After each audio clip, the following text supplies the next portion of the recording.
That friendly match has finished. Reading 1, West Ham 1. Now, there were so many changes in that game. It's very, very hard to appraise it as a whole. So we'll just sort of nitpick and take little players, particularly the two new guys. I'm actually, luckily enough, I'm at the moment, which hopefully you can see there. They're mowing the lawn, poking the ground with a stick. There's actually Jared Bowen. I don't know if you can see him down there. It's actually, the match has finished and Bowen's there, you know, signing autographs, selfies, and I think it was Cresswell just been over, giving his shirt, which I think that's just really nice. The game's been over, I don't know, 20 minutes or something like that.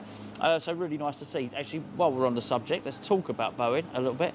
He was, I thought he was today.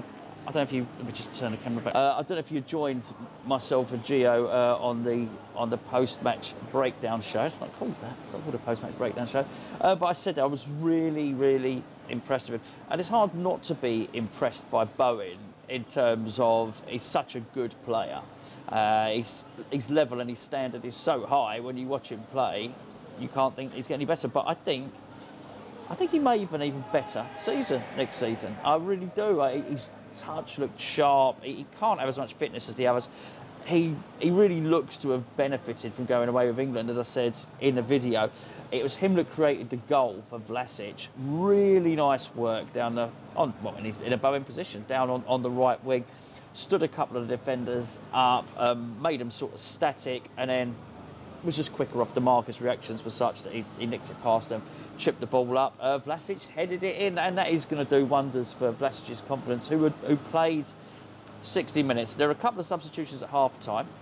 So some people played a half, some people played about 60 minutes, and then they were withdrawn. And I will include Flynn Downes and Aguerd in that in just a second. I'll discuss those. Vlasic, by and large, was deployed for the majority of the game in central attacking midfield, if you want to give it a label. We had Said Benrahma started the game on the left, Vlasic in the middle, and in terms of central midfielders, all the crowd are shouting for some other players to come over. It was Flynn Downes and it was Lanzini who started in the middle as the two central players. Now, Lanzini, I don't think Lanzini played particularly well. Gave the ball away an awful lot. I think he's just teasing me because I did a Lanzini video yesterday saying how well he kept the ball, and he was winding me up in this game. It wasn't just him. There were a few others as well, and Benrahma would be another one. Players that you perhaps thought might retain possession a little bit better. We were not quite as good, and because of that, I'm not sure that Vlasic enjoyed the service that he might have liked. Couple of runs from Antonio, but as I said to Gio in the review, Antonio looked tired after about 5 minutes, not 5 minutes, about 35 minutes, and it was really clear, evident, really, that I thought, well, we really don't have any options there. I know it, you know it. Most importantly, David Moyes knows it, which is why he's looking at the moment to try and bring in another striker, possibly two, depending on which newspaper you read. I think it is important, and I did look at it, particularly in the second half. Just the crowd just basically saying thank you to Jared Bowen there. You know, a great guy, really nice thing to see that actually. I think when I looked at Mbeumo, who came on and played the second half, he's a kid learning his trade. He really is. I mean, we do need a striker there, and there was a couple of little instances when I just looked at it, there was opportunity there, and I thought if we'd have had a striker, we would have really benefited from it. A couple of runs from Antonio, nothing particularly special. It's funny watching Antonio in non-beast mode, in almost pre-season friendly warm-up modes was, yeah, it's slightly different. Antonio needs to be playing at 100% to be effective. Okay, let's talk about the two guys that I was certainly keen to look at, and I'm sure you'd probably like to hear about, and that's Flynn Downes and Aguerd. Let's start with Aguerd. I'm very, very impressed with what I saw. Yes, I know it's Reading, but what else do I have to go on? I was impressed when I saw his clips when he played for Stade Rennais, of course, and you know what? All I was able to do was really judge him on what I saw, which was right in front of me.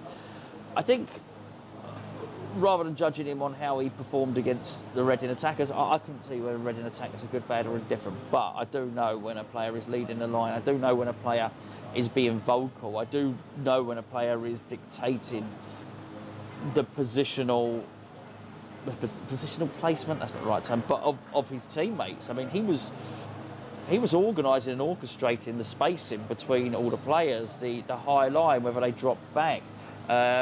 One thing is really going to be a feature, by the way, of him, is his long-range passing. You're going to get to know him for this, from left to right. There was one point where he was... hey, look, it might not be Gary Neville's tactics ball, but we'll have a little go. So basically, he was about here, yeah? Bowen was right over there, and he pinged it, pinpoint ball, where Bowen managed to get right behind the defence. It was an excellent ball and showed real accuracy. Very, very comfortable on the ball as well. Always talking to the midfielders and saying, give it back to me, I'll take it. And that played quite dovetailed quite nicely with what we saw from Flynn Downes as well, because Flynn Downes was always likes to receive the ball. He's happy to receive the ball with his back to goal, but the one thing he's doing, as soon as he's receiving the ball, he's on the turn. And so he'll just turn and then just try and face the way that we're attacking. Quite happy to play, 2 or 3 passes between him and Aguerd to get into the correct position, so as he can then, start to move the play further up the pitch. Likes a tackle, no doubt about that at all. Quite attritional, but moves his body very, very well. Can buy it. You can tell he's going to be able to buy a foul or two by, just turning his back into someone, and just a bright player. I could see that those two, I'm talking about Aguerd and Flynn Downes, would play quite well. I didn't know that was their first game together. Clearly, David Moyes has brought in a couple of players who have a similar style of play, really. I thought in particular, because I said Lanzini, I didn't think Lanzini was that great in the second half. So Flynn Downes was one of the players that stayed for 60 minutes. So for the start of the first half, he was deployed in central midfield alongside Declan Rice. Now, Declan was definitely allowed to play a little bit further forward. There's no doubt about it. Flynn Downes was playing deeper, but they was clearly almost like an immediate understanding with him, and I don't know if that is an indication of what's going to happen with Souček or not, but it looked to me as if maybe particularly if you think that we're also obviously trying to chase the other midfielder as well at the moment. I do wonder if it really has, I'm talking about Declan Rice here, has permission next season to just move higher and higher up the pitch, basically, and be deployed a little bit further forward. He almost scored. He hit the post with a shot from around the D, just outside the D. Was unlucky, actually. It was. I say hit the post, didn't hit the post to sort of rebound out. Hit the post and then trickled across the line, almost hit the other post. That was a really, really good effort. So again, he looked sharp. The quality players looked quality, basically. What more can you say? The more we changed the team, the more Reading, came back into it. Had a goal disallowed for offside. It was up the other end of the pitch. I could tell you from this angle whether it was offside or whether it wasn't. They pretty much got a tap in from some wide play. The ball came across. Guy finished quite well, but he wasn't. I say a tap in. He finished it, quite neatly into the roof of the net. But the defence was ramshackle by that point, and there'd been a lot of changes had already been made. Just trying to think off the top of my head. Ben Johnson, who I might have mentioned in the review that Gio did. It was, defended okay, but we need something else from an attacking aspect. We really do. I thought that was something that looked like it might be lacking. Again, I'm reading into a pre-season friendly, but you know what? I'm here. I've been kindly allowed to attend the game, so I'm going to read into it. What I saw before my eyes, sort of thing. Fornals looked industrious and looked quite lively when he came on. Again, you think I was going to read something into a friendly? I'll tell you something else. Read something into a warm-up. I thought Fornals was really good in the warm-up. Actually, his technique looked really sound. Every shot he did was accurate. Diop played in the second half.